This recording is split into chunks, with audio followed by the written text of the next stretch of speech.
All right, good evening, everyone. We are calling to order this St. Louis Park School Board meeting on October 26th, 2020 at 6:30 p.m. First, we will approve the agenda. Tonight on our agenda, we have the superintendent's report. Discussion items are the multilingual learner update, safe learning plan update, enrollment update, policy development second reading of policy 516 student medication and policy 607 organization of grade levels. Then we have our consent agenda, then the action agenda, and on the action agenda this evening we'll talk about the school board listening sessions, and we will approve the second readings of those policies, or we will consider approving them, and then communications and transmittals and adjournment. Is there a motion to approve the agenda as presented? So moved. Moved by Ann. Second. Second by Ken. All in favor? Aye. Aye. Any opposed? No. Passes 7-0. Superintendent Osai. Good evening, Chair Tomback, members of the board. This evening for my superintendent's report, I would like to highlight 3 items. The first item is connected to student voting, and I know a couple of weeks ago we talked about student voting and that it would be coming up, and this week on Thursday and Friday of this week, students in grades 2 through 12 will be participating in this statewide mock election. This program we're implementing this in place of kids voting, which was a program that we previously implemented. And for the first time this year, the Office of the Secretary of State and the YMCA Center for Youth Voice are working together and really creating this opportunity for students. So we're excited to be able to facilitate that this week for our students, and looking forward to the outcome of their election.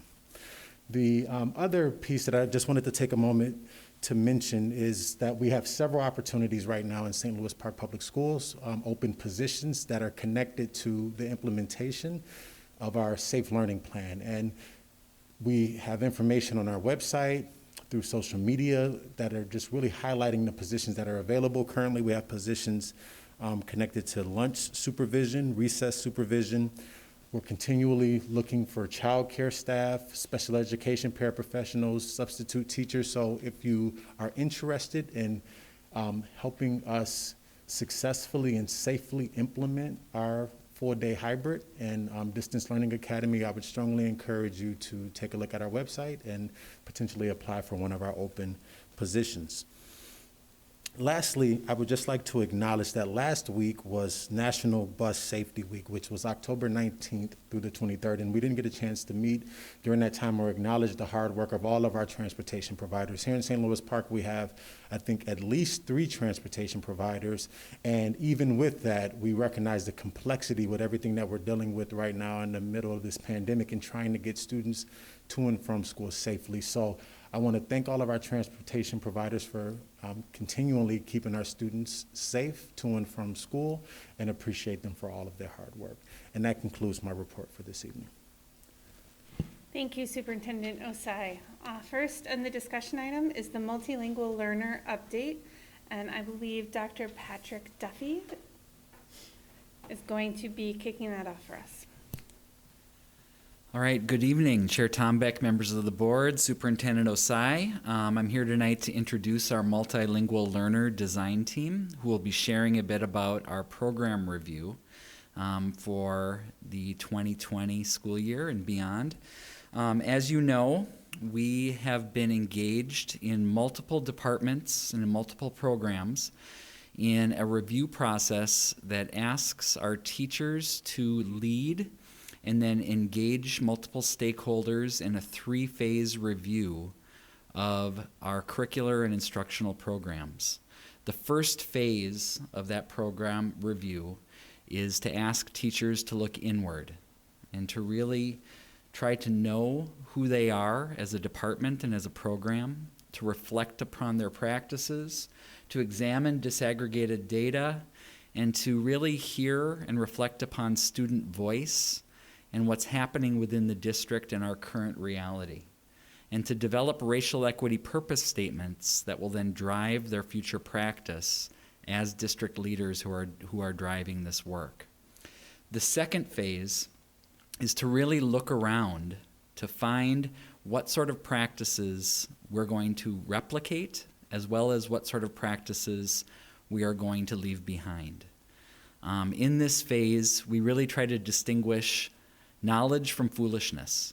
And what we try to understand is what are the things that we've been doing for maybe decades that just have not been working for our students, and then what are the things that we need to continue doing or that we need to adopt that are going to serve our students better. In this phase, we ask our teachers to engage with scholars and exemplars at the regional, national, and international level, and then, if necessary, establish criteria for adopting new materials or even pilot curriculum. And then in the third phase, we ask our teacher leaders to look outward and build a program that will outlast them and will last for eternity. So often in curriculum reviews in districts around the metro or even around the nation, we review a curriculum or we review a program just to check it off the list. And the teacher leaders here are about building the capacity of our district to be able to serve our students well beyond the work that they're doing over the next 2 to 3 years. They develop content area belief statements, they establish collaborative team and professional development plans, and then develop 3-year, 5-year, and 8-year benchmarks. And then part of this process along the way is that these design teams come and share their progress on an annual basis with the school board to check in with you and the community and to give you an understanding of what their learning is and to give them a sense of where you are in the process as well. So to give you a sense of where this process is going, our multilingual review team is in phase 1 of this process. They started last spring, and they've been engaging in a number of pieces of this work in phase 1. And tonight they're going to share where they've been going and where they intend to go. Just as a review, we have a calendar of district programs that are going to be under review over the next 10 to 12 years. And every curricular area is going to be under review. I don't have those up here on the screen. But also many of our student programs that aren't necessarily curricular areas will be under review. Our multilingual program is not a curricular area. All of our multilingual learners are served in all of our curricular areas. So I want you to understand it's not a curriculum review, it's a program review. And our district teaching and learning team, and then a consulting team of a number of teacher stakeholders, and then a small design team who you'll meet tonight, who applied and interviewed for these jobs, are leading us through a 3-year review of that program. The first thing that they did when they brought that consulting team together was they determined that they wanted to change the name of the department from the English Language Learner Department, the ELL department, to the Multilingual Learner Department. And that might seem like a little thing, but it was a big distinction for them. Because for them to go from saying, we are just a group of learners who are learning English, really didn't tell the whole story of these students who are coming to us already being fluent in multiple languages. We often honor students in our system who go to a language immersion school as multilingual, but we often don't honor the giftedness of the children who come into our system from other countries who are learning English sometimes not as their second language, but oftentimes as their third, fourth, fifth, or sixth language, and then are learning it in every single subject area, as well as in the hallways, as well as in their daily life. So what I want to do is turn it over now to our design team, who will share much more eloquently than I about the work of our multilingual program review and share with you a bit about who they are, about this process, and about the work that they're doing and where we intend to head. Here's the names of the team members, and I'll let them introduce themselves. Thank you. Muy buenas noches, me llamo Elizabeth Guzmán y soy miembro del equipo de diseño del programa de estudiantes multilingües. こんばんは、フィン・マユミです。セントルイスパークの中学校で教えてます。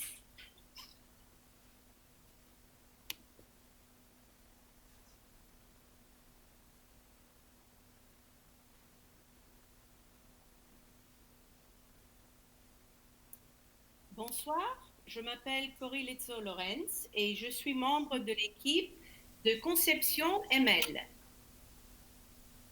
Hello, my name is Marna Rome, and I am a member of the Multilingual Learner design team. Our introductions hopefully provide a chance to recognize the importance of empathy by offering an opportunity to all of you with us tonight to experience what it is like for our MLLs as they strive daily to navigate our spaces while learning English. And I'll turn it over to our group member, Cory. Merci beaucoup. So we are all doing this work for the same reasons. So we collectively constructed our reasons for doing this work. We're doing this work to bring the MLLs to the forefront so that they will be the first ones to be included in any school or district decision making. And our team member, Elizabeth, will share next. We each have a passion for working with MLLs and their families. Our team member Mayumi will share the third reason for doing the work. Yep. So we see ourselves as advocates for our MLLs and their families to receive equitable access to education and other opportunities. And then next will be Marna, please. Thank you, Mayumi. We believe that the MLLs are the future, and we would like to instill a sense of self-efficacy in both our colleagues and our students by recognizing and celebrating the tremendous gifts that we all bring to the community. And I'll turn it over to Molly. Thanks, Marna. Now I'm going to share the how. This process has helped us become leaders and advocates because as part of the system, we did not feel like MLLs had a voice or equitable access to the system. This collective work has empowered us to raise attention to barriers, to question the status quo, and to bring about radical change.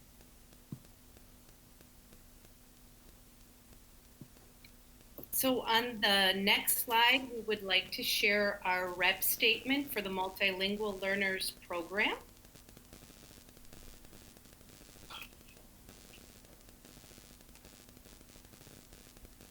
Am I good to go, Dr. Duffy? Yep. Okay, so the purpose of our design team, we are advocates for all multilingual students and their families. Each student comes to us as a whole person whose racial and cultural identity is an asset to our learning community. The ML design team will ensure that all students and staff will recognize and honor the assets that MLLs bring to our community. And as a team, we will work to guarantee that all spaces in the district will be racially, linguistically, culturally, and academically safe places for all our multilingual students, families, and staff. In order to achieve this, we will aim to change the mindsets of staff and administration toward MLLs and their families by bringing them to the forefront of all discussions, including policy and protocol decisions. Students' academic success requires an ongoing collaboration with families and school support teams. We will act as resources for our colleagues and educate staff and administration about multilingual students' needs.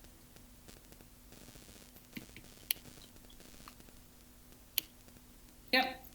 And then next, we are going to introduce what we are doing, the current work, and also where we are heading in the future. So as an ML design team, our current work is looking inward by sharing racial autobiographies and getting to know one another by building our team leadership capacity. So we thought it's really important as a team to really understand each other, where did we come from, and where we are right now. And it's really helping us to move as a one team, and we believe it's really important. And we are also creating and refining our rep statement. So we just introduced our racial equity purpose, and it keeps us really focused and also guides us to our future work. And gathering data on ML voices by interviewing students, families, and staff. So our team member over the summer interviewed multiple students and families and staff as well, because we believe the voice is very important and it should be included in our work. And we presented MLL voices, Are We Really Listening?, to staff members at Back to School workshop. So the voices that we gathered are heard in our school district and presented that in our workshop. And we are also working with principals on system changes for MLL programming. And we just put our presentations together so that we can present in a principals meeting tomorrow. Yeah. And as we look to the future, we are hoping to do some learning from successful ML programs in districts statewide with similar size and demographics. We also hope to shift the mindsets of the SLP learning community in how MLLs are seen and serviced in our district. And one of the other things that we're looking to do is to research and change best practice and policy, researching best practices and policies that already exist and hoping to change and implement those within our district. So that was a little bit about our design team, our rep statement, our current work, and our future work. And now we are wondering if anybody has any questions.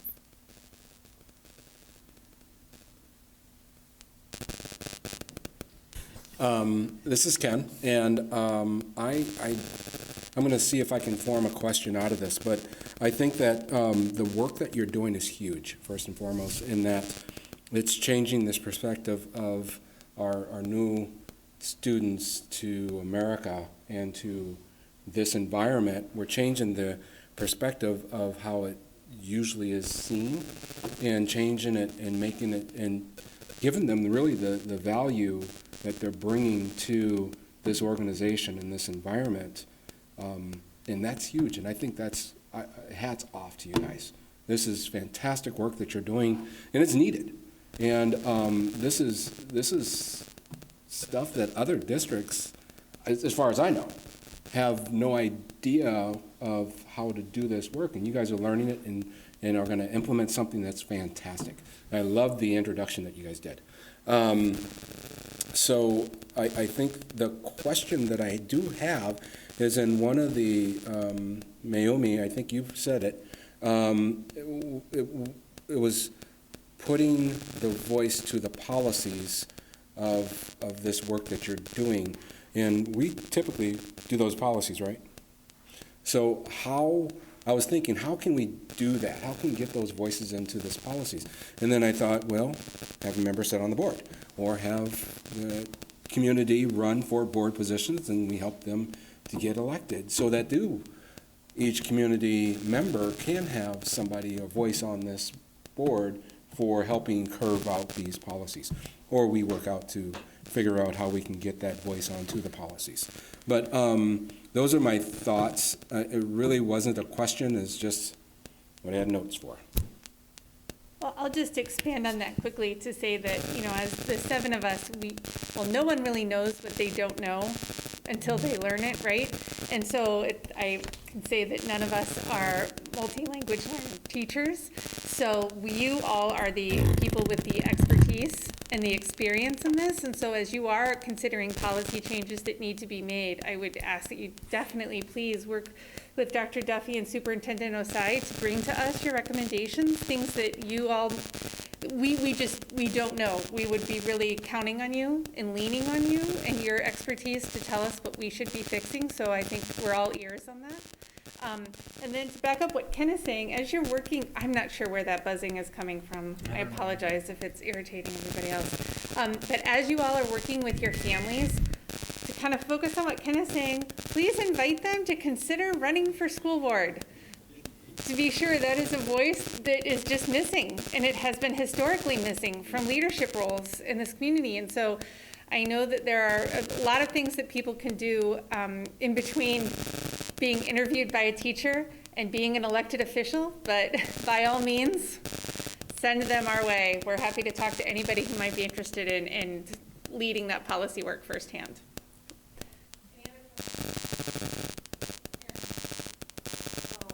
At one point, we, through Parents United for Education, had advocated at the state level for more funding to specifically serve better our language learner students and to give more time.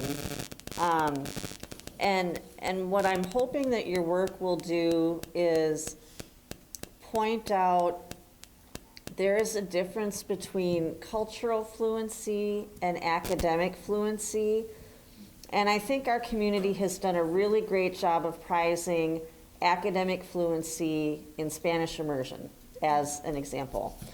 But I'd like us to do as good, if not better, in promoting not only the cultural fluency, but academic fluency, because we want all of our students to have their highest level of achievement. And I really appreciate how you started the meeting with the different languages and ASL.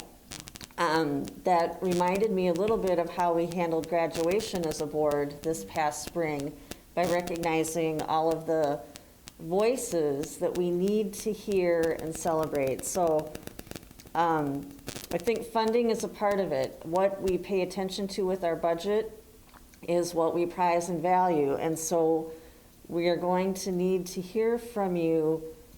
What is it going to take? What are we going to have to say no to so we can say yes to what we really need to do? So thank you for that, because I'm expecting a big ask.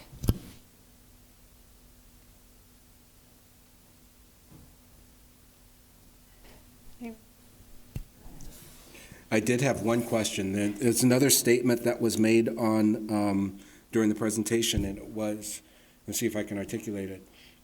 During the teachers, staff initiation, or that summer class that everybody goes through, it's hearing the voices that are being said in there. Is there, I don't know if it's does that information get acted on if there's a specific question or specific voice that needs to be heard? Anyone else catch up on what I was talking about or not? Okay then. Never mind. I'll look it up and I'll send you guys a message, a question. Because it sounded like it's not the responses from the teachers at those events aren't being heard, but maybe I interpreted it wrong. I think we can respond to that really briefly. In that presentation, we were asking MLL students and families about their experiences in the district.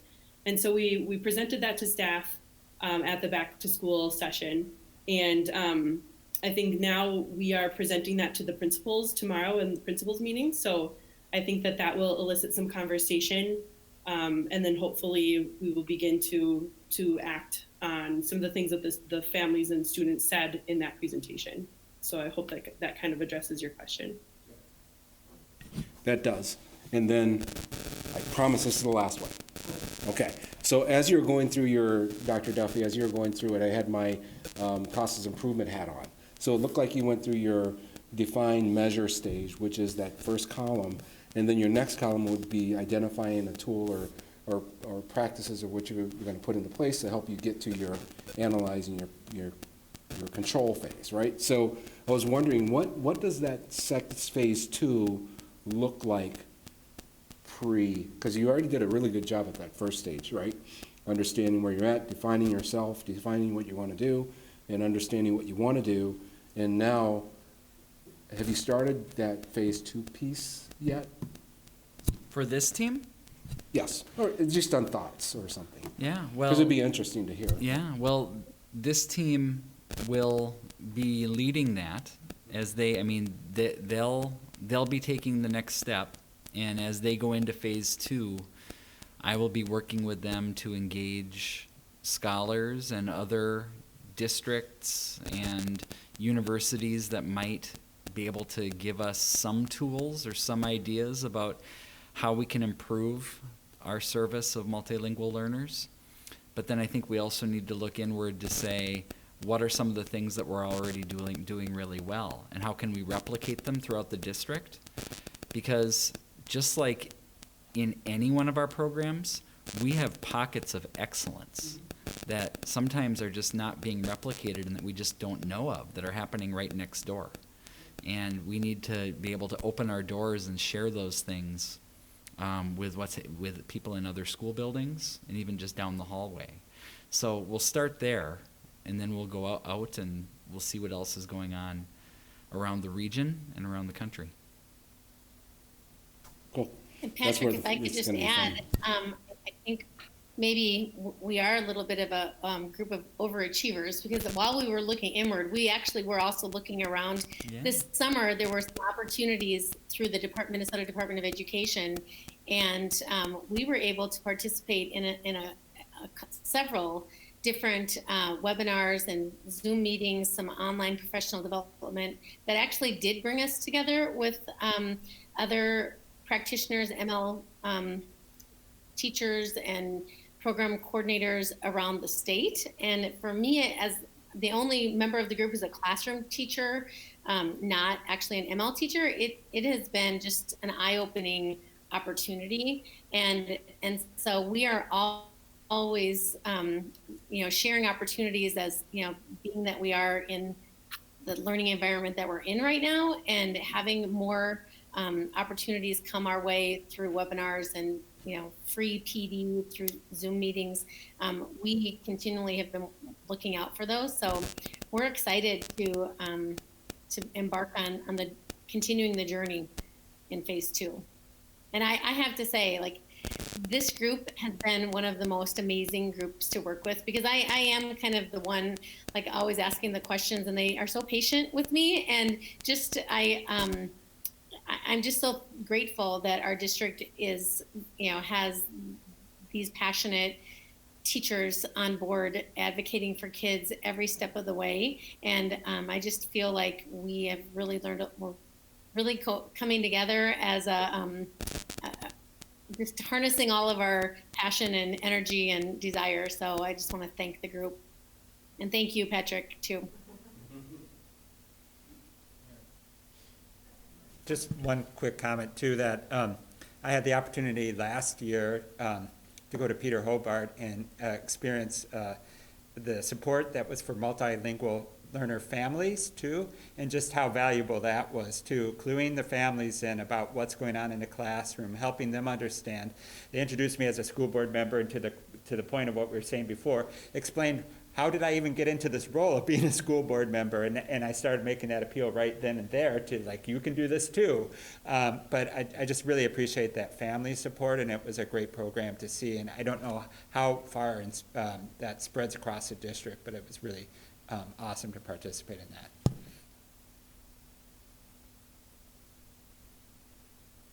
Thank you all so much for joining us this evening. It was lovely to meet all of you. Obviously, I hope it goes without saying how grateful we are, I should say it, how grateful we all are for this work you're doing and for bringing focus to our students who have too long not been at the center of the conversation. So thank you all very much. And we look forward to the next update. Okay, good night to all of you. Thank you. Good night. Thank you, Dr. Duffy. Next is the Safe Learning Plan update, Superintendent Osai.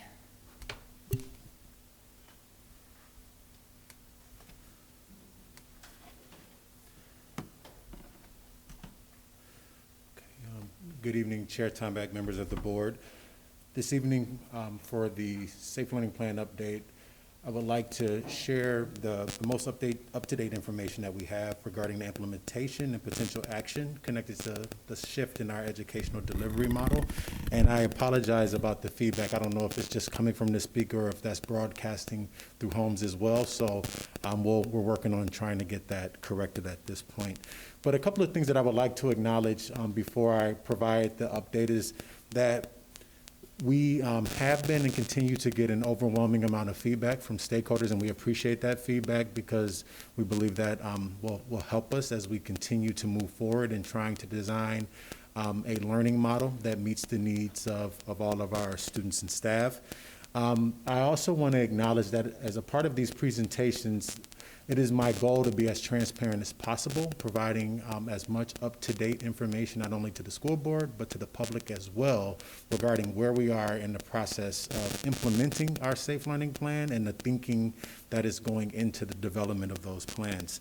And then thirdly, I would just like to acknowledge the feedback that we've been receiving regarding the effectiveness of our communication. And I also too hope that these Safe Learning Plan updates can serve as a strategy to provide stakeholders information regarding the progress that we're making to successfully and safely educate students right now in the midst of this pandemic. So I want to start with our current Safe Learning Plan, and today was a milestone in that plan where we brought back students in 6th grade at the middle school, and today we had 25% of our high school students start, and we're really working on implementing this phase-in approach. So this week will be 6th graders only at the middle school, and we'll talk about that a little bit later during this presentation. And I also want to acknowledge, which we'll spend the bulk of our time this evening talking about the transition to the Distance Learning Academy and movement to the full-day hybrid model, which we are scheduled to start on November 16th. With all of the different decisions that we're making, we're taking into consideration these 6 educational delivery model considerations that we have listed here. And as I've shared previously, oftentimes health and safety is the primary consideration that most focus on, but it's important to acknowledge that within that, these considerations, all of these play an extremely important role in our ability to either offer different learning models or not be able to offer those learning models. And as we think about staff coverage, and we've talked about that, the impact that that has, certainly we always center student learning in every decision that we're making. We've talked a lot about technology, school operational readiness, and staff preparedness. So this evening, as I'm talking about where we currently are, you'll see these different considerations come up as we're looking at what it's going to take in order for us to be able to successfully implement hybrid at the secondary level and then successfully move to the full-day hybrid at the elementary and distance learning academy.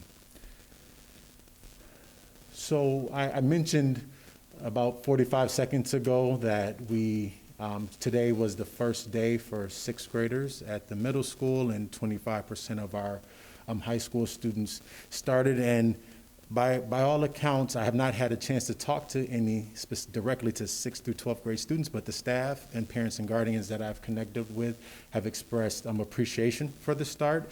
Specifically, there was quite a bit of appreciation for some of the intentionality regarding the transition days last week in the 9th grade orientation. The feedback that we've received has been positive thus far regarding those events, and it's our belief that this phased-in model will allow us to first and foremost, keep students and staff safe, but also provide them a high-quality educational in-person experience during this time.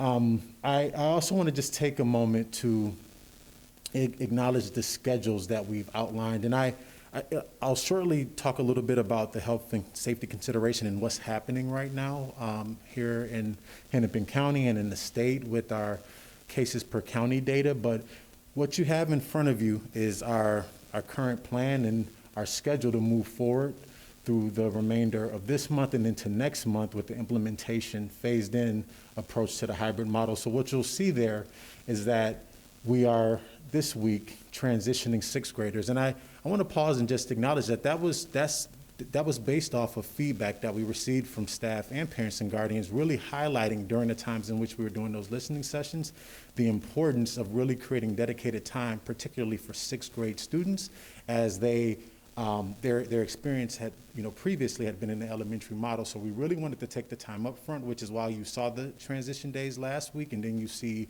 this full week dedicated to sixth grade this week. And the following week, we'll be phasing in seventh graders as well, but remembering that November 2nd is a grading day, and then November 3rd is an election day, so there'll be no school on both of those days, and we'll come back on the 5th and 6th with 6th and 7th graders, and then moving into 6th, 7th, and 8th graders the following week. At the high school level, we are really working on phasing in just by my numbers. So when we think about hybrid, we look at hybrid as kind of being a 50% capacity, thinking about what the state has given us guidelines around.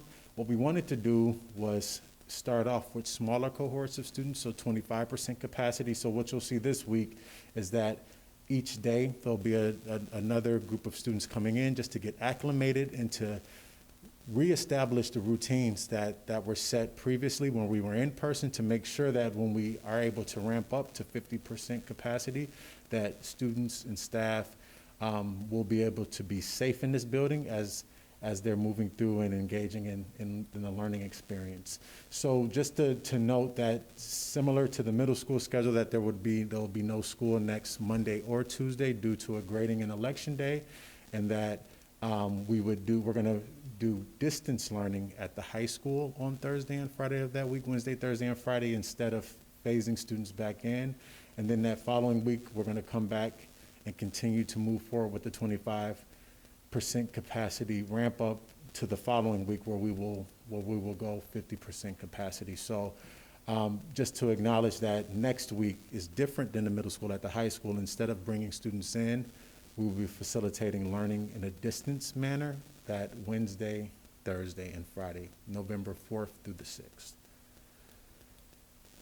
So one of the considerations that I mentioned was connected to health and safety, particularly for secondary students. And the data that you have in front of you is from October 22nd, so last week's data, and even since the time of this data, much has changed, much has shifted, in the numbers right now in Hennepin County and here in St. Louis Park, they continue to rise. And as part of our work in this area, one of the things that we do is we work with our regional support team to ensure that we are following all of the parameters and expectations from the state, but that we're making decisions that keep students and staff safe. And in a conversation with our regional support team representative last week, I informed her of our plans to move forward with phasing students back in, recognizing that we would continue to monitor the data.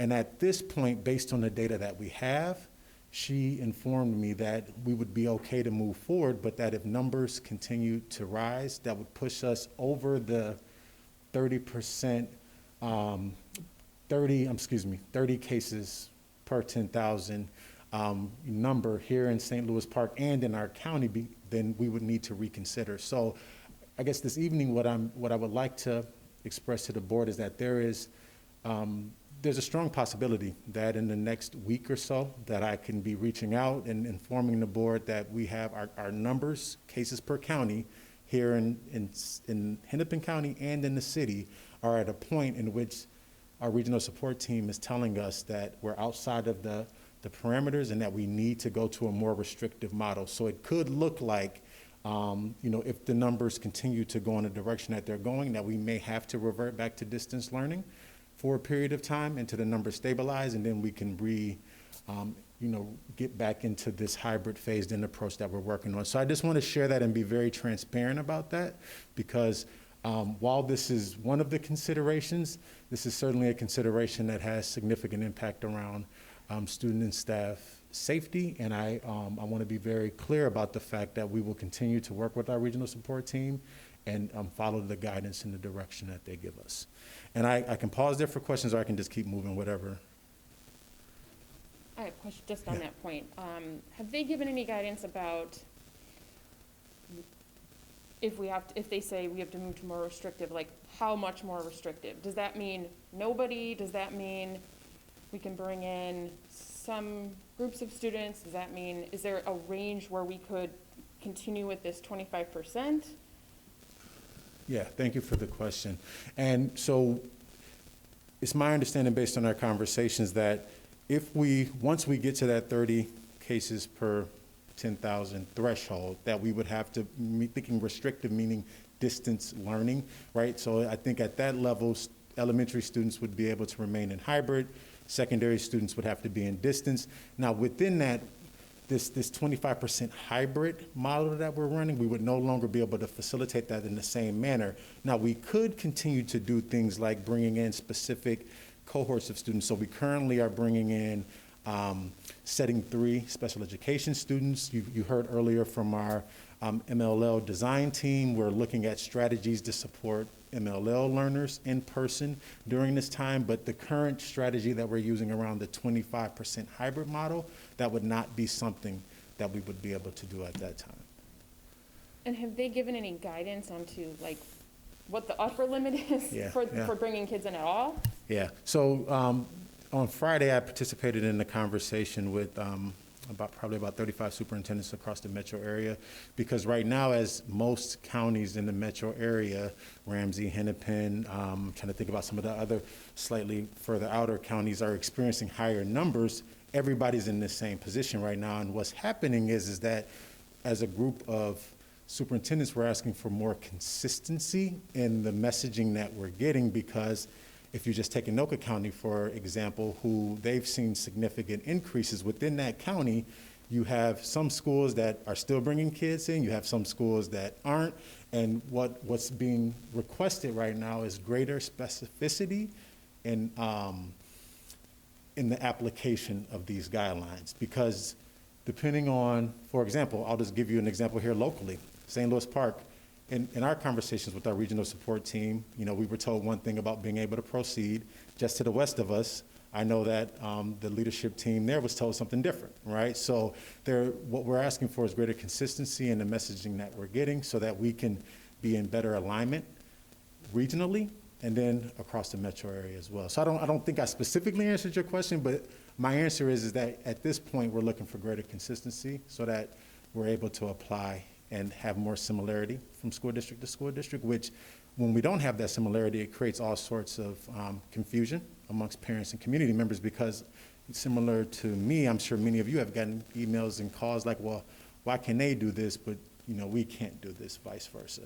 And I will say, I don't know if it's in defense, but just as a multiple perspective, that I do understand the strategy that I know the state is trying to implement, is that they're really trying to be district-specific, city-specific, recognizing that not one size doesn't fit all. So I think they're trying to approach it from that way. And one of the implications is that it just maybe creates a little bit of confusion when you have districts in close proximity, maybe doing different things or getting slightly different information. Other questions about? I think if I could just then stress that the frustration is pervasive. I know that this is frustrating. I just don't want any families who are listening to this who accept that there's going to have to be some maybe sudden changes or some necessary flexibility to not believe that we are all here just as frustrated by that reality as everybody at home is. The lack of consistency, to your point, Superintendent Osai, and just the struggling to be going off of data that is now 2 weeks old today this is just an incredibly frustrating situation, I think, for everybody, and I hope that folks at home know that you're doing everything that you can to stay abreast of the situation, to be communicating with your colleagues in other districts, to be pressing the state for as much information as you can, and we're obviously having those conversations with you, but I guess I'm asking folks for their continued patience.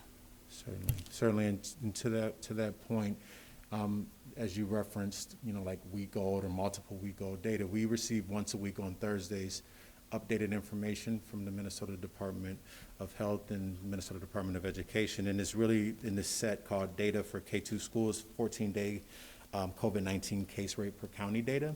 And that's the tool that most school districts use to make decisions. Now, certainly there are other tools out there.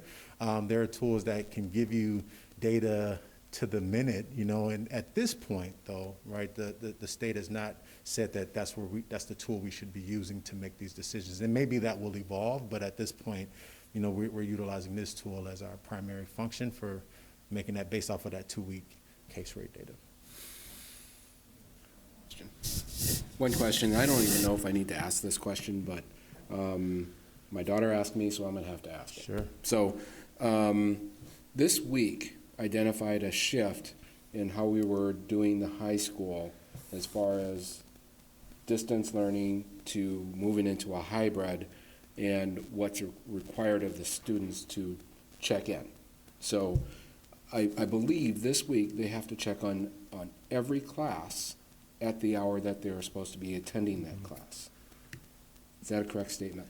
That is my understanding at this time from an attendance standpoint, and you know, with the shift to the 25% capacity, recognizing that we have some students in person checking in per hour and we have others at home, we're trying to create a consistent model where everyone is doing the same thing, recognizing that it may take some time. Since we've spent the past several weeks not doing that, it may take some students some time to retrain their muscles to be able to do that again. And it's my belief and understanding that our staff will be accommodating and work with our students as they work to get used to now shifting back to checking in every period.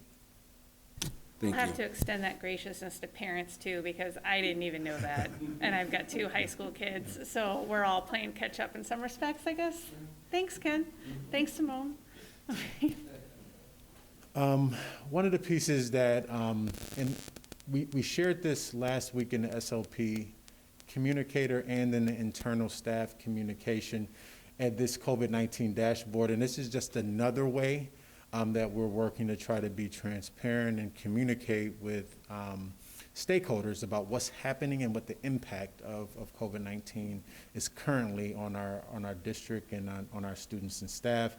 So each week we will update this, and it will generally be updated it'll go out during the Wednesday SLP communicator. So it'll be updated on Wednesdays, and then we will have this information as well on our district website for stakeholders to access. And it's very intentional that this is aggregate data by district-wide as opposed to individualized site data, as we are working to try to ensure that in all of this data, we're respecting the confidentiality of the students and staff that are impacted by the virus. So for this next part of my update, I just want to share a little bit about the transition, and really a lot of what you'll see is coming from a conversation that occurred last week on Thursday. On Thursday, we hosted several information sessions for K-5 families connected to the transition to the Distance Learning Academy and 4-day hybrid model. And this evening, I just would like to touch on some of the information that was shared and answer any questions that you may have. The first thing that we did with all of the families that participated, and I would say as I'm remembering the numbers, so we hosted 2 English speaking sessions. We hosted a Spanish speaking session and a Somali session, and I would say we probably had approximately 300 parents in total that participated, parents and guardians that participated. And what we started off with was really just providing stakeholders that participated just information on the timeline and kind of what we're planning towards. And you know, today was a huge milestone in our process of being able to have a 4-day hybrid and distance learning academy. We requested that families register for either the distance learning academy or the 4-day hybrid model by 12 p.m. today. And as of this afternoon, we probably had approximately 100 students from each site that had yet to register. And I understand, in full transparency, I was one of those parents. So when I was reminded of it, I quickly got registered. So we recognize that. And one of the things that we're going to be doing is that we are going to be spending the next couple of days reaching out to families that haven't registered, because we just know that with the just ever evolving nature of this, that you parents are receiving so much information that sometimes they forget or they may not even receive it. So we want to reach back out and just make sure that they've received the information and then answer any questions that they have so that they can make an informed decision. Yep, go ahead. Related to the information, one thing that parents are noticing is they're not readily getting emails, and so you have to check your spam folder.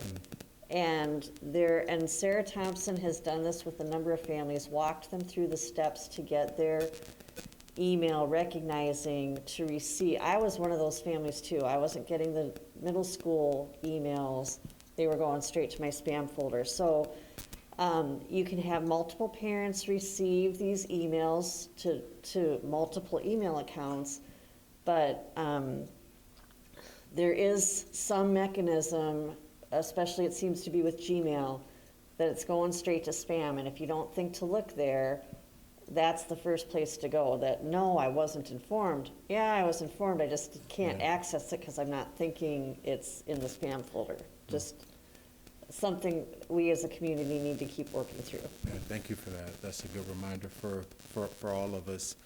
And, you know, with that, and I was just talking a little bit about the registrations and the number of students per site that we're still connecting with to determine which model they would like to select. And we had approximately 360 students that opted into that have so far opted into the Distance Learning Academy.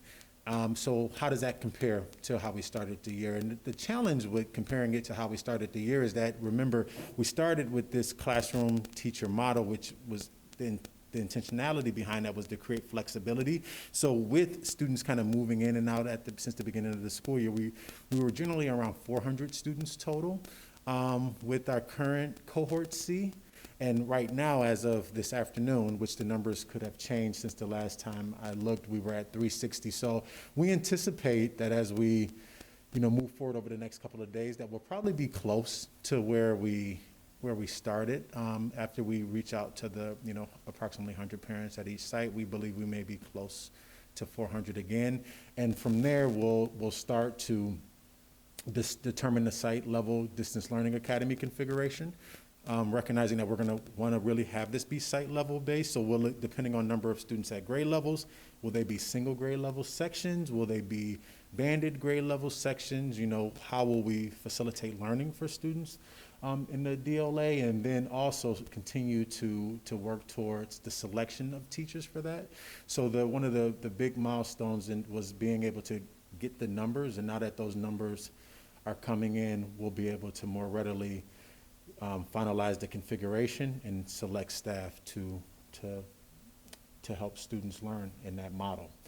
And from there, what we will do is determine class sections. And one of the pieces I continue to try to state and restate is that as we move through this, we're going to do everything we can to try to minimize disruption to the best of our ability. Now, we recognize that just by the nature of what we're doing, that there will be some disruption, but I know our site leaders and our staff are committed as they're thinking about how that transition looks to try to minimize as much disruption as possible, because we want to ensure that our students and families are having a positive experience, and we know that whenever we have these types of disruptions, that can impact that. So I'm not suggesting that there won't be any disruption, but we're going to work to try to minimize that as we're moving through this process.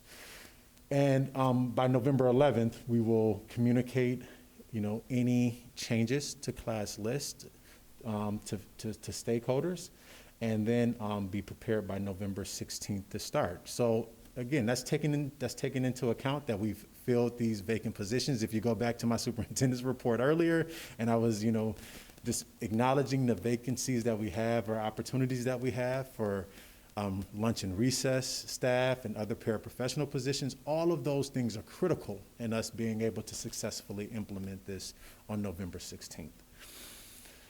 I won't spend much time here, but I know one of the things, as we were talking to families on last Thursday, one of the things that came up is, as we move the full day, is what's gonna be different around the way that we, implement health and safety practices. And one of the pieces that we wanted to continue to remind families is that although students will be there the full day, all of the things around social distancing, mask, the cleaning practices that we have and hand washing, those will continue, and we'll continue to be mindful and vigilant of that. And a little bit later, I'll talk more about, once we get into lunch and recess, like the strategies that we'll be implementing to keep students safe.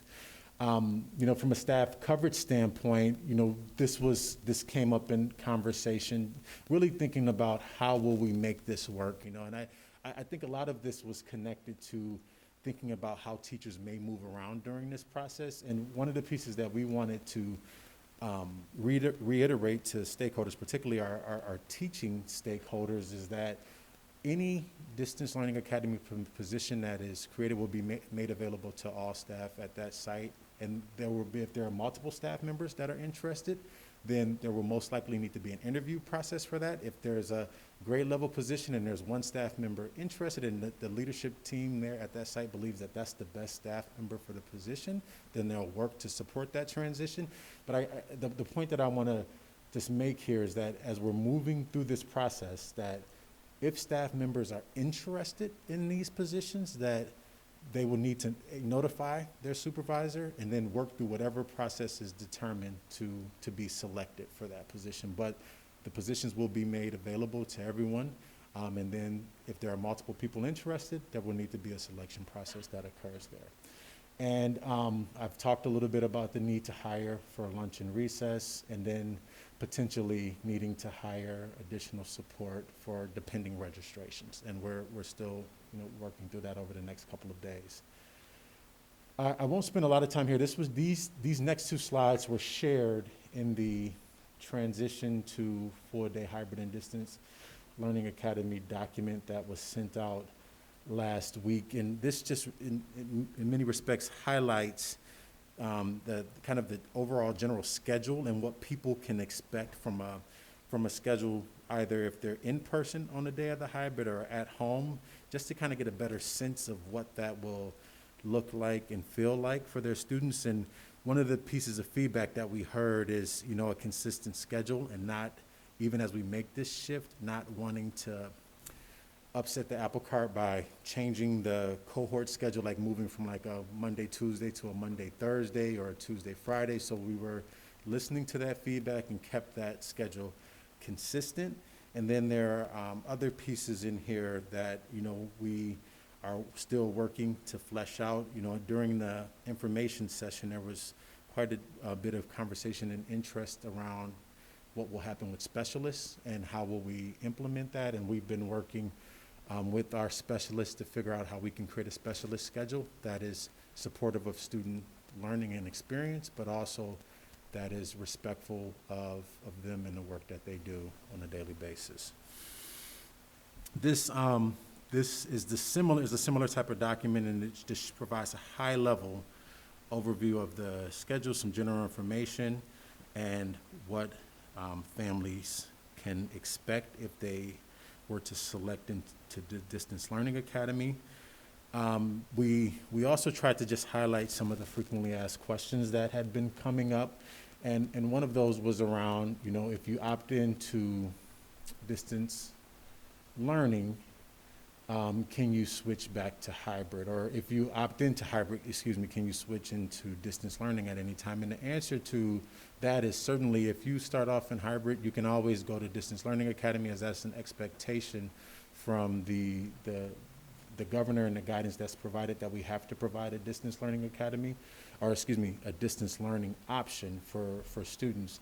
The piece that is will be more challenging for us as we move forward is this request to switch from Distance Learning Academy to hybrid. And as I've explained to families that I've spoken to, we've asked families to make a full year commitment if they select Distance Learning Academy, because of the staffing that we're allocating to the academy, and recognizing that we've set class size targets, and within those class size targets, we have to ensure that we're being we're following that specifically in a hybrid where we have 50% capacity expectations, and we're thinking about making sure that we have the appropriate number of students, in each cohort of that hybrid. So at this point, as we move forward, as you selected into Distance Learning Academy, we are asking that be a full year commitment.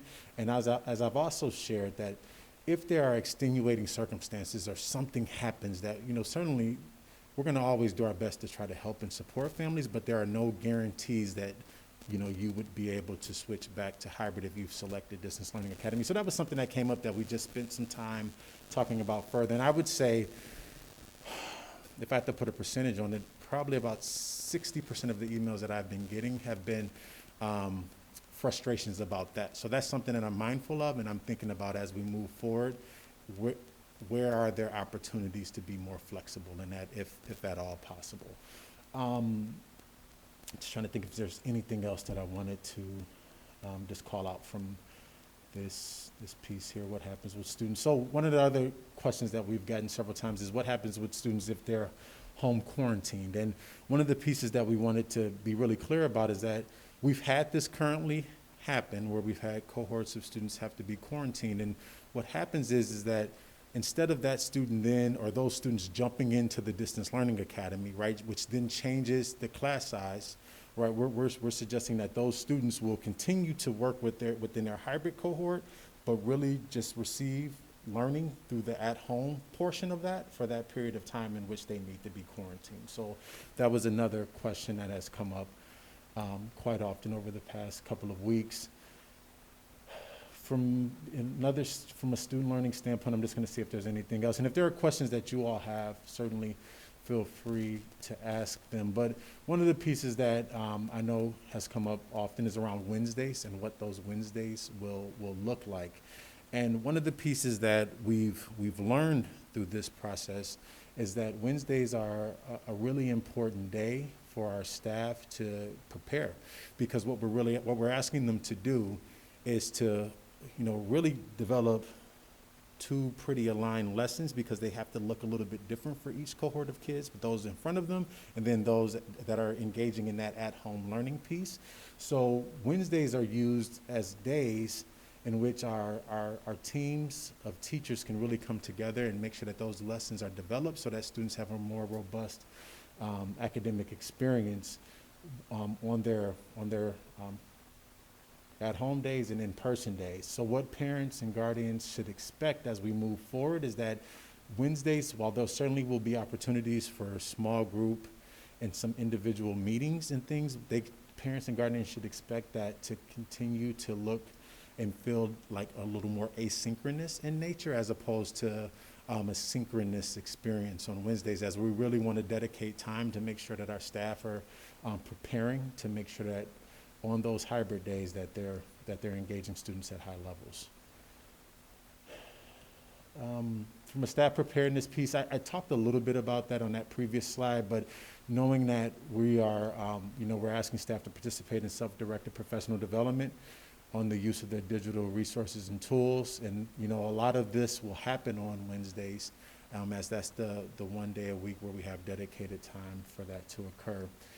From a technology standpoint, really wanting to remind families, as we have more technology out in the hands of families than we've ever had before, that we have resources available for them if devices are not working or if they're having challenges with them, to make sure that they're utilizing our St. Louis Park Schools Family Tech Help site, which is located on our website, and also, feeling free to email or call a technician that's a part of our technology department. So I would say, from a health and safety standpoint, I've spent quite a bit of time talking to parents and guardians around, as we transition to full day, what does that mean for lunch and recess? And how are you going to ensure that my child is safe during that time? And from a lunch standpoint, learning from other school districts around us, most school districts are having lunch occur in the classroom with that same cohort of students, and we have every intention to follow that same practice.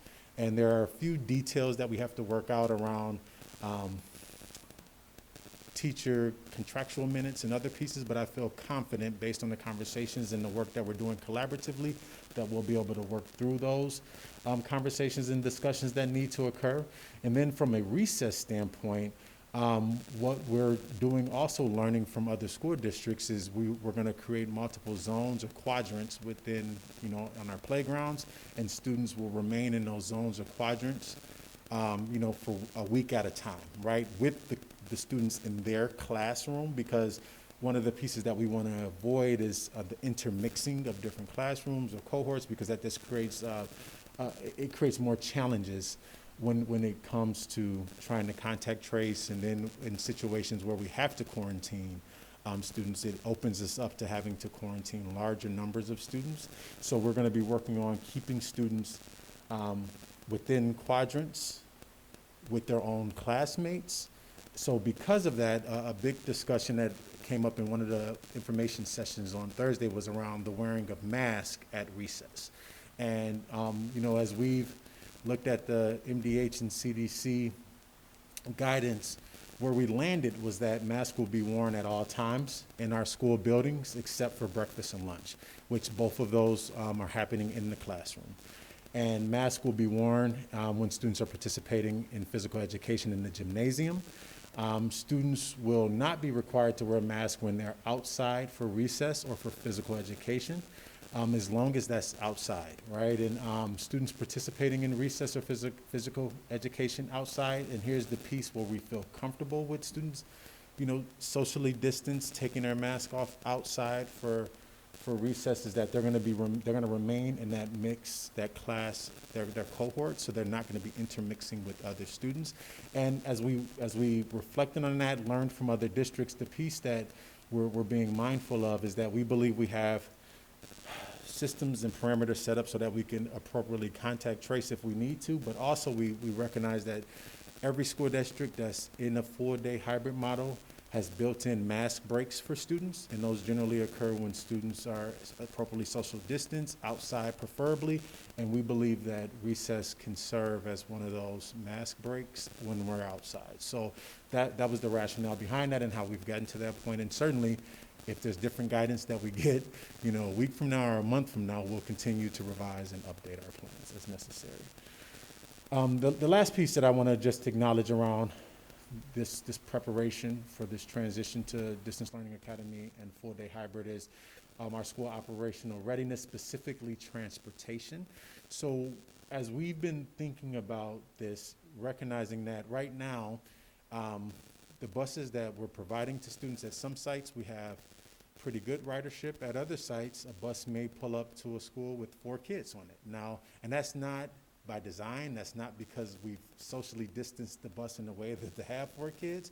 So as we're moving through this process and we're now, getting a possibly different cohort of students who may be opting into Distance Learning Academy, it could impact our current numbers of students who are assigned to buses, and it may require us to do some rerouting of students, to make sure that we're being really efficient with the resources that we have available to us, recognizing that right now it's very challenging to find, bus drivers. And so we want to be, good stewards of our resources, be not only financially but human resources as well, and make sure that the bus routes that we have are in a 50% capacity manner, impacting the greatest number of students. And right now, for whatever reason, right now our buses, the ridership isn't what we originally anticipated that it would be at some of our sites. So I'm going to just pause there and see if there's any questions that you have about any information I've shared regarding 612 phased-in approach to hybrid, or the work that we're doing to transition to the Distance Learning Academy or full-day hybrid model at the elementary level.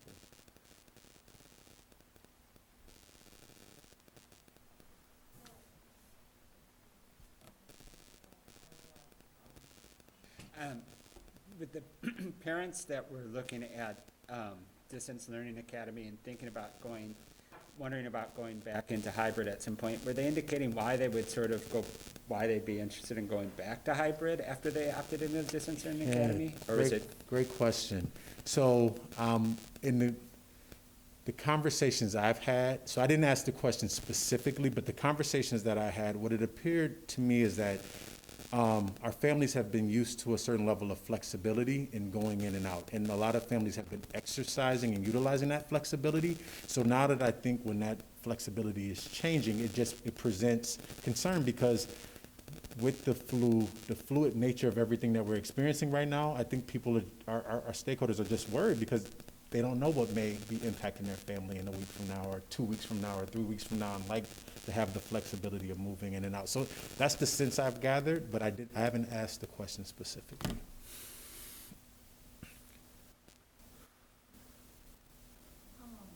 With the formation of the Distance Learning Academy, I know that you had mentioned that some of the lessons learned have been pulled from other districts that have already started or implemented Distance Learning Academy. So just an overall question, like looking at, you have to opt in for the remainder of the school year, the going back and forth, it doesn't work very well because of, staffing, for example. Are these some things that we have taken, because we've learned and seen how this has gone in other districts, and this is looking at, I don't want to say their mistakes, but what they could have done better to make it a better distance learning academy from when it started? No, thank you for that question. And what I'll say is that we as we thought about the year-long piece there, we did see other school districts doing that, and as we inquired, they were very clear about the impact from a staffing standpoint that it would have. And the other piece that we're hoping to really minimize, and I look over my shoulder as Patricia's sitting there, is that other districts have also invested in full-time equivalent teachers. So they've, in their distance learning academy, they added teachers. So that was also part of their reasoning. So at this point, we believe in some situations, there may need to be a need to add, but we're going to try to not do that if possible, because in all of this, and I say this, we're not the only school district that's being impacted by enrollment, and shortly you'll hear from Patricia about enrollment. But last time I checked, 160-something students down, which, as we look forward, we recognize that that's going to have significant budget implications for us. So we want to try to minimize any additional positions as much as possible right now, so that when we move down the road, we don't have to have as much, have to have as large of amount of a cut that would occur currently based on our decreased enrollment. So. Yes, and we've looked in what they've done, and we're trying to replicate the things that they felt have worked well, and certainly trying to avoid the things that they didn't feel went well. And I would say as I've reflected a lot on this entire experience, what I recognize is that where we started and where and why we started where we did was really based on these two major factors around relationship and wanting to create a structure that centered that with students and families and staff, but also we wanted to create flexibility for families because we recognized just the dynamic nature of everything we were experiencing. And what we didn't anticipate is how unsustainable what we created was for our staff. And as we started to better understand how unsustainable that was, it caused us to look and start to pivot, and this is how we've gotten to where we are today. So.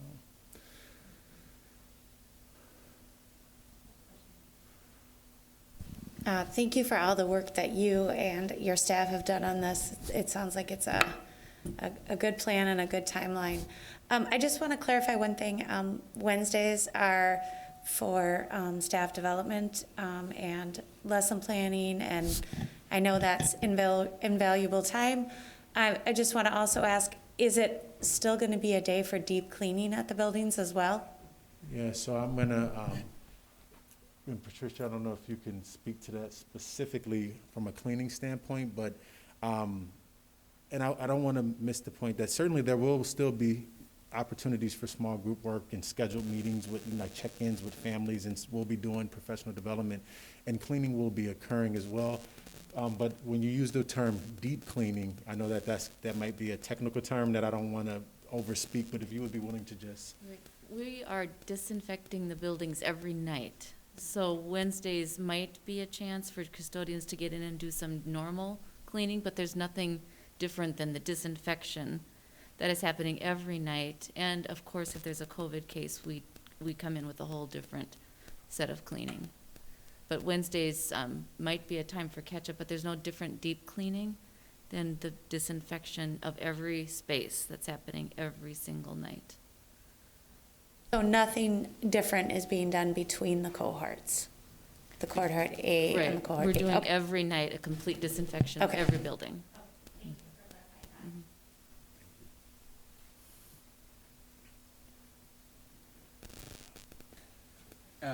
Speaking of Wednesdays, now, are students also expected to be doing schoolwork on Wednesdays too, then at the elementary levels? I'm thinking specifically, I know what my son's experience is at the secondary level, but are they still doing that at the elementary level then? Yeah, thank you for that question. And yes, there will be like at-home lessons, some, maybe kind of pre-recorded things for students, some independent work for students, but yes, students will still be receiving work on Wednesdays as well.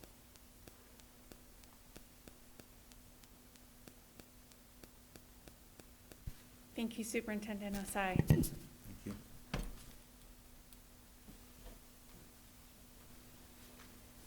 Patricia Magnuson, Director of Business Services. Next up, will present the enrollment report. Yep. Good evening, Chair Tomback, Superintendent Osai, and board members. Tonight, I've got two items for you, two parts of this presentation. One is to just give you an overview of this fall's enrollment, fall of 2020, which is fiscal 21. Our numbers so far versus projection, and an outline of the data reports, or the data points that we're looking at as we start to make plans for next year's enrollment projections. So I'm going to first just look a little bit at preliminary data for this fall.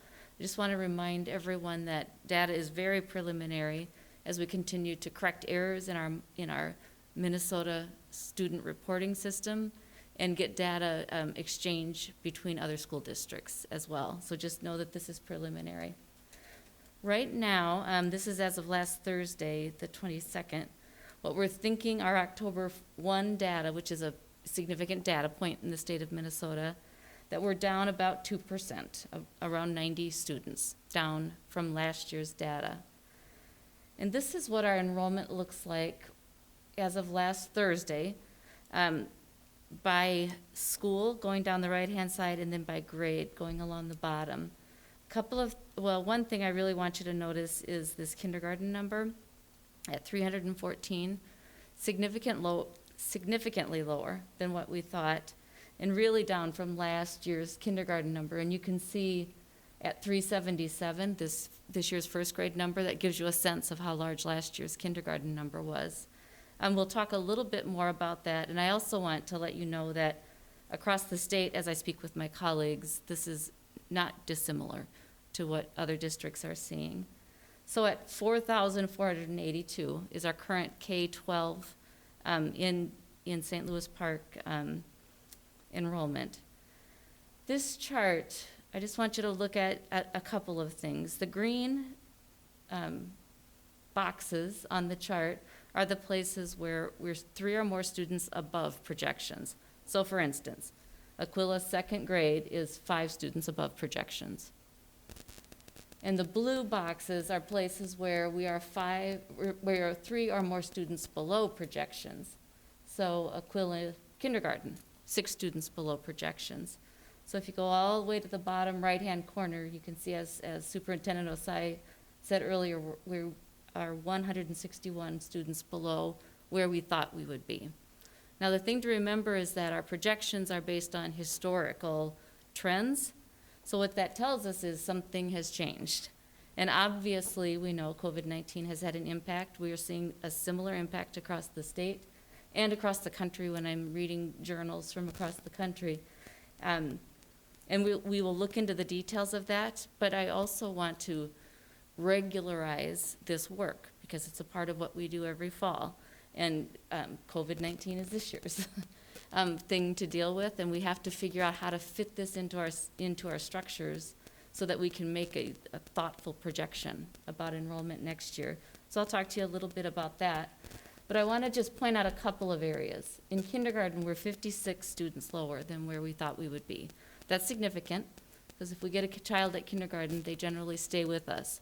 And when I'm talking with my colleagues across the state, I'm hearing things like, we expect that they're all gonna come back in first grade, so we're increasing our first grade enrollment. Or we expect they'll all come back next year along with every other kindergartner that was coming. So they're increasing kindergarten to make up for that difference for next year. And we'll be studying that. I'll get some advice from colleagues, but we'll really be studying that in Finance Advisory Committee and making a recommendation, I hope as early as by December to the board. We'll bring you a recommendation.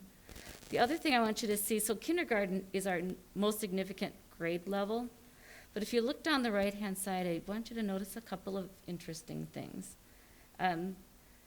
100 students of the 161 student drop are coming at elementary level. So we'll have to do some study about where the students have gone. But the remainder is at the middle school. What's interesting is that we're holding at the high school. Now, without doing some in-depth surveying of parents, it will be difficult to know, but I can start to make some guesses as to why it might be that that patterns wouldn't change for an older grade level student than a younger grade level student. Parents might be having different reactions if they have younger students. So we don't know much about that, except it's a data point we can observe right now.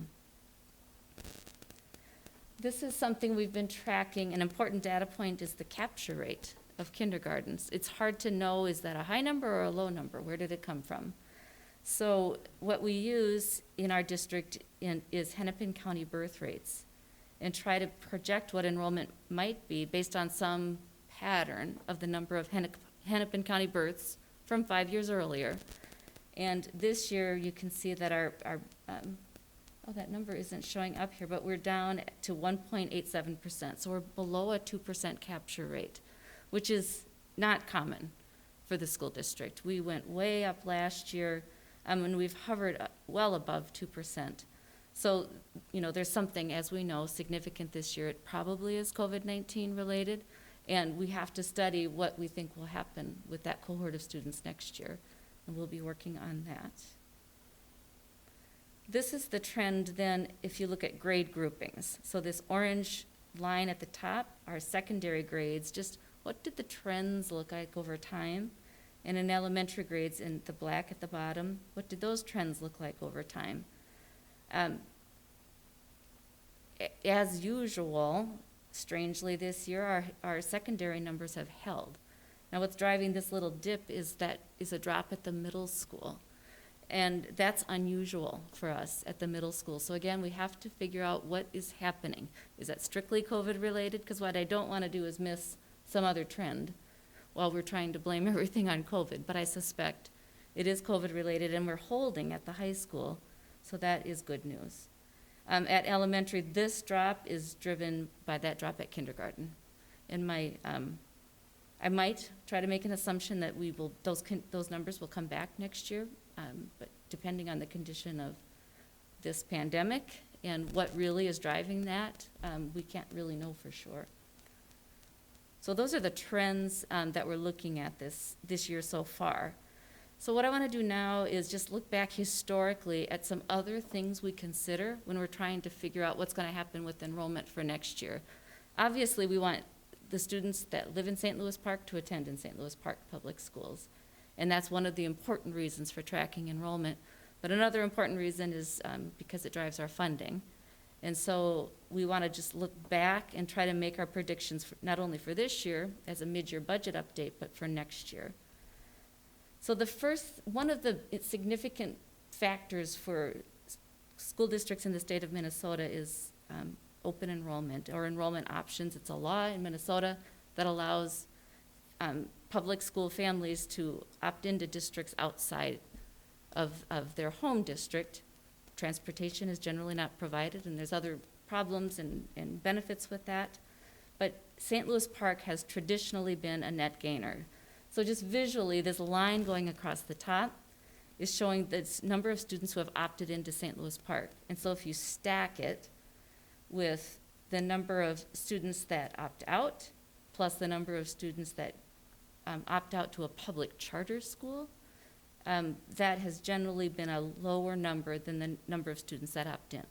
So we're a net gainer in public school students by about 100 students in St. Louis Park. And then if we try to convert that into a capture rate, now again, this is only public school students. There's about somewhere in the neighborhood of 1,000 students that attend private schools, either in St. Louis Park or outside of St. Louis Park. Many of the larger attended schools are faith-based. We're really digging into that data, and we've been spending some time over the last year or year and a half trying to make sure we understand that data. It's not maintained in the same way in the Minnesota State Reporting System because it's not a part of the public school system, but we can start to pull some data together, and we'd like to learn more about that, particularly whether COVID-19 has had an impact on our students attending private schools. But this is just public school data. So what you're looking at here is of the families that live in St. Louis Park and choose a public school option, we capture about 83, almost 84% of those students, about 3,700 of the public school students. There's a chunk, about 492, that are opting out into other districts in the state of Minnesota, and 229 that are opting to a public charter school. And I have a little bit of drilled down data. We pulled the school districts where 20 or more of our resident students are attending. So you can start to see where we gain students in a net situation and where we're losing students. So the top districts where we are losing students to are right here. It's these 5 school districts. So we've gained students historically from Minneapolis and from Robbinsdale School District, and that's held and grown over time. And we've been at a net loss situation with Hopkins, Edina, and Minnetonka, and those seem to be steady. That's data we'll have very soon, and we'll have that by December, what's really happening with the other public school district enrollment. Then if we look at our public charter schools, this is up through last year, and I'm saying it's preliminary still because it really is. The enrollment data won't be final for a couple more months. So up through fiscal year 2020, there's 3 public charter schools that families are opting into. It's been fairly steady with the 3 sort of little blips up and down, but and those 3 charter schools have been the 3 that have remained the only ones that capture more than 20 St. Louis Park students. So here's, there's a lot of implications, but one thing that will be different this year is we'll be live with our online enrollment system when we start to advertise for kindergarten enrollment. So I am hopeful that that will make the experience easier and we can get out sooner and maybe start to compile data more quickly for not only kindergarten, but for others that want to attend in St. Louis Park. I'm wondering about the impact of the Distance Learning Academy and whether that's just for this year, if it's successful and we want to continue it, what kind of impact could or would that have in future years? We're really puzzling over kindergarten and first grade for next year. Do we just go back to a normal cohort for next year? What do we do with that gap in kindergarten students? So it's just going to need more data and study that we're waiting for. And then the same question for the middle school. Will those children come back? Where did they go? Will they come back next year? Will they come back to the high school? So just looking at what the patterns and what our normal enrollment model is able to tell us and how much we want to intervene in that enrollment model based on 1 year of data. So our next steps is continuing monitoring. We're going to study some emerging trends, and our next Finance Advisory Committee will be mostly focused on enrollment trends and probably part of the one following that. And then obviously we'll complete the projections, bring those to the board in December, and think about kindergarten marketing very soon for next fall.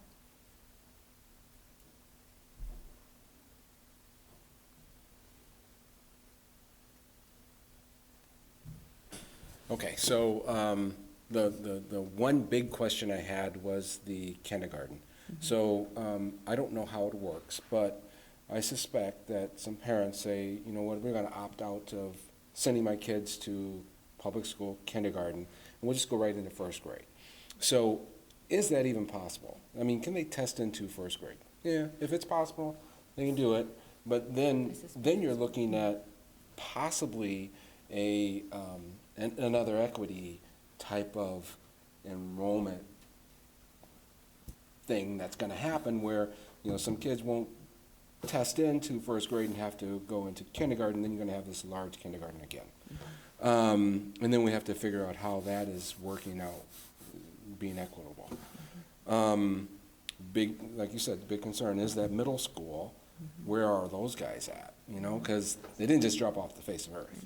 So they're somewhere, and it would be interesting, and that's going to be a lot of work that the administration is going to have to do to, you know, trace that. And I know that Superintendent Aston used to do some, you know, calling and figuring out where these, you know, why people are moving or doing things. I was just wondering if that, and you've been busy, but, you know, maybe that's something that we can glean some information out of. A lot of the data we'll be able to know for sure if they went to another public school district. It's a little more amorphous if they've gone to a private school, although we do have mechanisms with compulsory attendance to try to track down where all the kids went. But it's the why that we can't always know for sure, and to assume that it's COVID related might be a little short-sighted. We can't always know that for sure. And I guess my other point, and leading to that first grade, we may have a staffing issue next year in first grade. So. I just want to follow up on the middle school question that you just said. And my question is, do we have a sense of, like, following actual kids? Like, is it kids that we were expecting to come from other places or kids that actually left? Yes. Or both? Yep, Yeah. it's both, because the trend will include outgoing and incoming. When the trends stay the same, we haven't really had to drill deeper into that, but this year it's a big anomaly. So it might not be one for one that we can know exactly what happened with all of the students, but all we can do is look at what's different from trends. And it would take some surveying or further information to really discern why.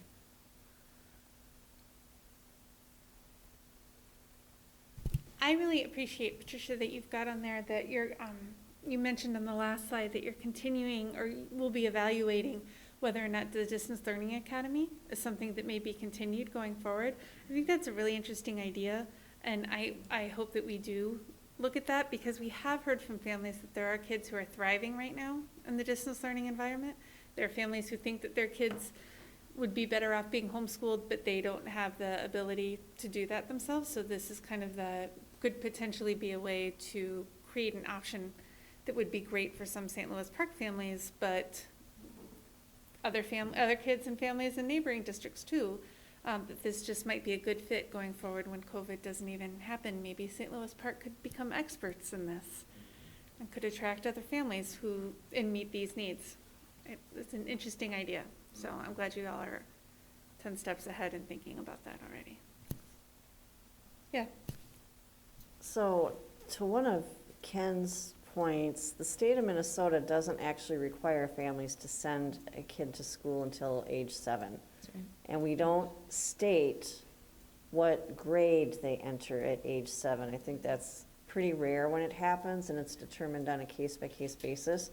So I see that as probably being a legislative change coming down in the future that needs some advocacy toward, especially as we have some hopes for universal preschool, which we know would be an overall economic generator if we had a universal preschool. And then related to the distance learning, that was actually a question I had, because what if this vaccine that we're all hoping and expecting is going to be the answer, what if it's not viable, or what if it's not readily available and the state once again imposes a distance learning option? And so those are costs that I want us to be aware of, that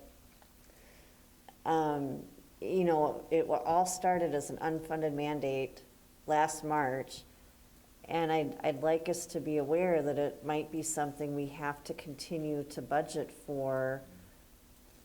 And I don't see the state providing more money to offset the difference. Yes, we got some from the CARES Act. Yes, we're getting some of the meal money back, but I think we have more costs than we are getting reimbursements. Am I right on that?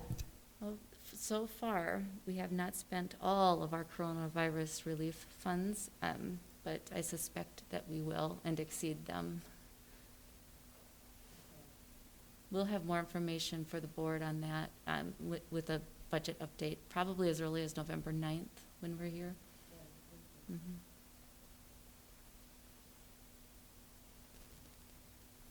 Thank you very much, Patricia. Thank you. Okay, next is policy development, second reading, policy 516, student medication, and 607, organization of grade levels. We can take those one at a time if anybody has any discussions on them. Anybody have anything? I'll just pop in and say thanks, Mary, for taking these. Last time in my absence, I think you said everything that I was going to say, which is just that the changes that we made to these two were all MSBA recommendations or statutory. Some of them were catching up from like several years of just terminology changes, like the non-syringe injectors of epinephrine becoming auto injectors. That was like a terminology change. The age verification in 607, that was a new one that was added in 2020. And then the big addition from this past year in 516 was the sunscreen. That was actually added in 2019.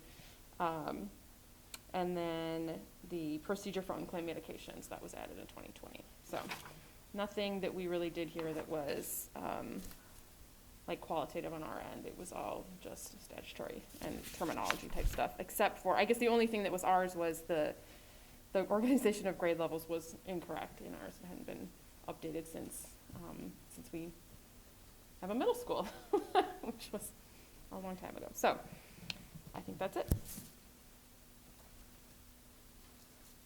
This doesn't really impact the change on the student medication because I know that it is the statutory language, but I would just like to say publicly, and I'll be continuing to lobby on this personally, but you know, now we've created this opportunity where there can be the epinephrine auto-injectors to be maintained by the school and used if in good faith someone believes that it's necessary. I think that we should be doing the same thing with glucagon for diabetics who may become unconscious. Glucagon, just like epinephrine, is a life-saving, it's simply sugar in a saline solution, so it's not fatal in any way to a child who isn't actually in having a diabetic seizure or becoming unconscious because of low blood sugar. And so the state is making great inroads in caring for type 1 diabetics. I think this is an area that they need to add to. And I would love if 516 comes to us with a change that includes glucagon with the same language for the epinephrine. So that's all. That'd be a good thing to put on the December. Put on your MSBA policy advocacy. Yeah, we can certainly, maybe MSBA could join us in that advocacy. Parents of diabetics are doing a lot right now to just keep insulin prices down, but this is an area that it's an issue of school district liability, but then also, and I'm thinking of this today in the interest of full disclosure because I just had to get my son's glucagon pen refilled at the pharmacy to be brought into school with him on Friday so that it's here if he does have an emergency, but this is something that not every parent remembers to do. It's not always available. Sometimes the things expire even though it is just sugar water. So it could save a child's life if school could keep this on hand and be able to use it via policy, because what we're doing is we're asking a school nurse if they see a diabetic who's unconscious in the hallway and they don't have a pen, we're asking them to either sacrifice their license or potentially let a child die in our hallway. And I can talk to anybody more about that, and certainly MSBA, but we're asking somebody to potentially compromise their career, or potentially have a child die in our building. So, no, these are not options that anybody wants to be faced with. So let's just ask the legislator to help us get pens in our schools too, along with the epinephrine injectors. Thank you. I just wanted to say too, you guys saw 419 2 weeks ago, and there was a request to pull that to the policy committee to update some language in there. So we're working on that, and we'll bring that back for a second reading soon. Okay, great. Any other comments on either one of these? Okay, then we will see them again in a second. Next, we are moving on to the action agenda. First the consent agenda. Is there anything that anyone would like to pull off of the consent agenda this evening? Okay, seeing nothing, is there a motion to approve the consent agenda? Moved by Colin, second by Laura. That's where you just second. Oh, Karen. Thank you, Karen.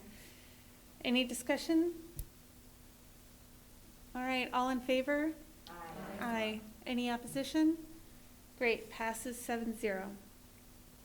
Okay, next is the action agenda, school board listening sessions. So this is something that the board has been doing for the last several years. We have listening sessions as another opportunity to ask questions of the board or to engage in a little bit more informal discussion with board members. There will only be a max of 3 board members attending these listening sessions so that there is no violation of open meeting law. And because of the open meeting law violations, even at these listening sessions, the board members might be able to answer some procedural questions or, direct people to where they might be able to find answers to information. But there can't be any statements on the board's behalf or any representations about board business at these kinds of listening sessions. Superintendent Osai has had listening sessions. I know principals are having coffee and listening sessions. So we truly hope that families are feeling like they have multiple avenues to share their feedback and get questions, but this will be another one. So I want to give the dates that these will be for the 2020-2021 school year. The first will be November 16th at 6:30 p.m. I believe that's a Monday night, right? And then February 16th at 6:30 p.m. and April 20th at 6:30 p.m. And so, folks can certainly save the date for the November 16th.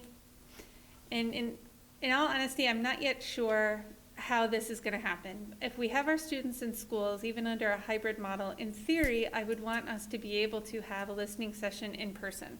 However, we also don't want to have families have to RSVP necessarily to come. We want it to just be very open for folks to show up. And without knowing how many people would show up, it's really hard to plan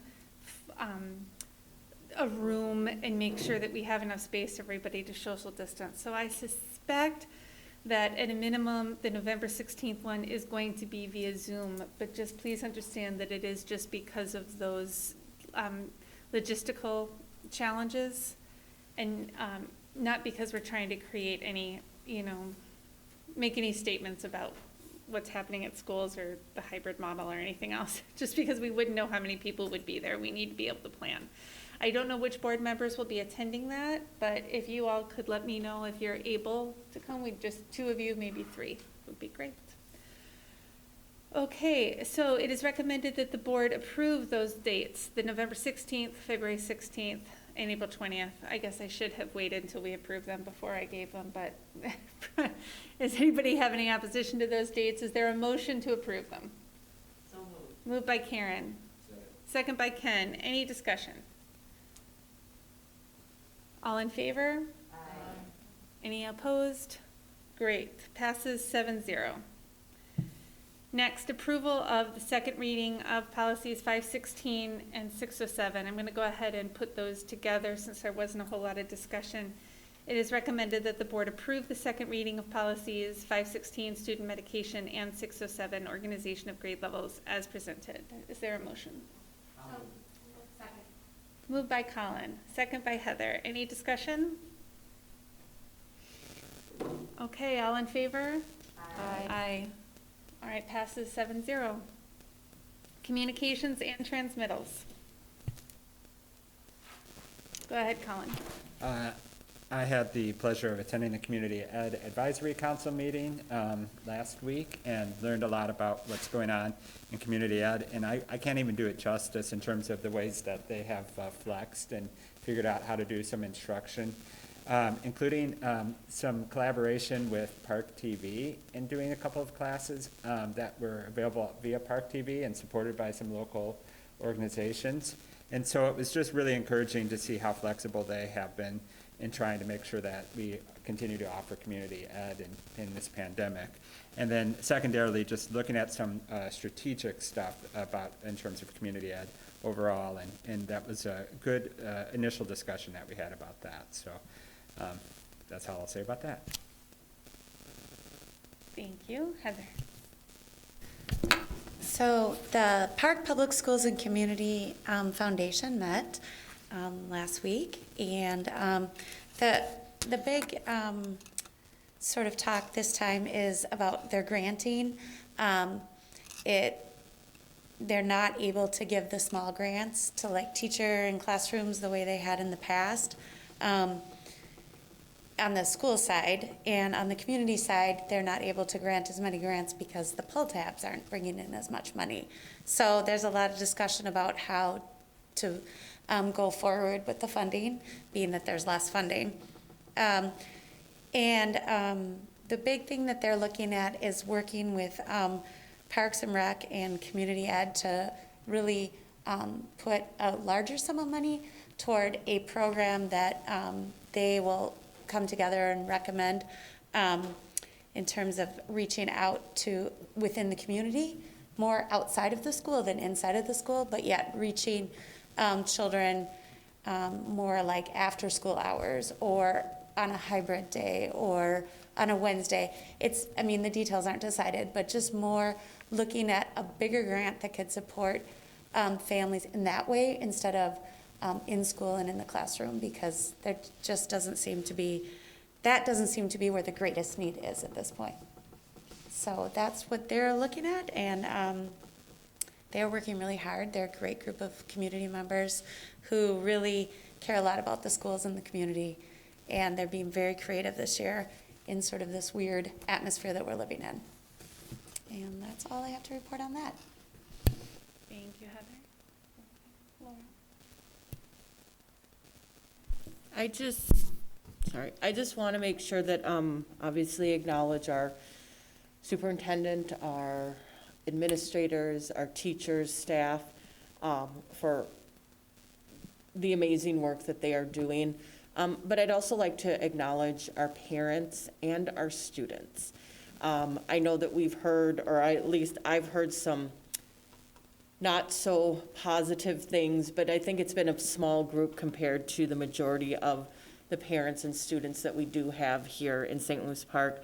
And for their flexibility, their willingness to ask questions, and then sitting with some students at my house that are with me until they can hopefully go back to a hybrid. How amazing our students are being. They're learning not only their content, but they're learning new ways to learn and new ways to interact. And I think that we do need to acknowledge that because, that's why we are all here. So I just wanted to give that shout out to our amazing students. We miss you. I know your teachers and everyone miss you, and keep being amazing. We'll get through this. Thanks, Laura. The only thing I wanted to throw out there is that our last AMSD board meeting, we had a presentation from the, infamous Dr. Tom Melcher.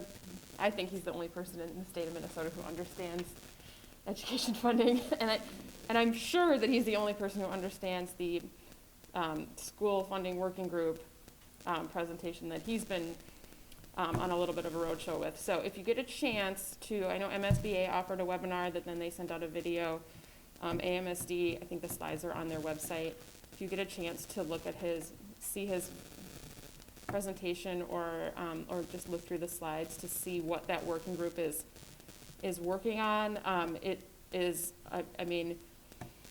it's it's very interesting. There will be a lot of changes. And obviously, it's all still in very, very, very, very preliminary work right now. I just made some notes at the meeting about what kind of themes I heard. Just, equalization and closing gaps between districts, racial equity, especially teachers and ESPs of color and Native teachers, indexing more of the formulas to inflation in different areas. And I think just overall what he said was reversing a 20-year